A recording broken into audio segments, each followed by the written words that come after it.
महीना सावन में जाए देव नगरी।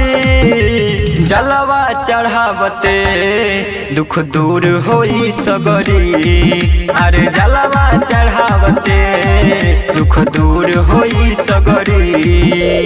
पावन महीना सावन में जाए देव नगरी। पावन महीना सावन में जाए देव नगरी। जलवा चढ़ावते दुख दूर होई सगरी। अरे जलवा चढ़ावते दुख दूर होई सगरी। दुख दूर होई सगरी।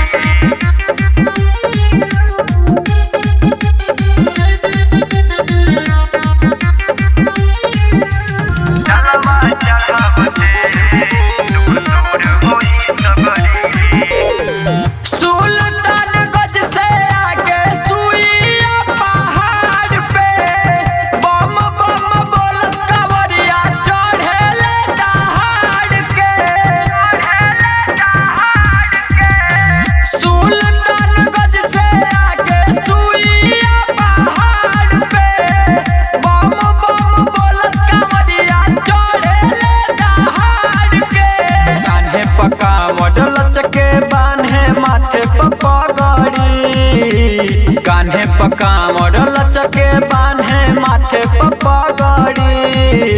जलवा चढ़ावते दुख दूर होई सगरी। अरे जलवा चढ़ावते दुख दूर होई सगरी। दुख दूर होई सगरी।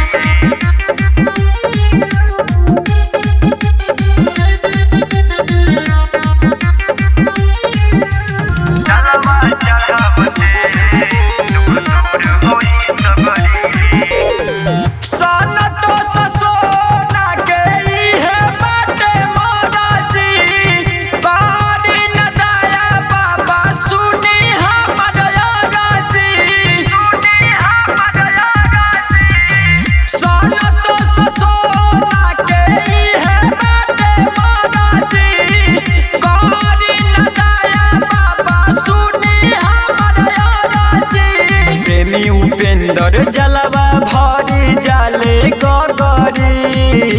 स्वामी सतेंद्र जलवा भरी जाले गगरी। जलवा चढ़ावते दुख दूर होई सगरी। अरे जलवा चढ़ावते दुख दूर होई सगरी। Mix by Mahakal recording studio, Dudhahi, Kushinagar.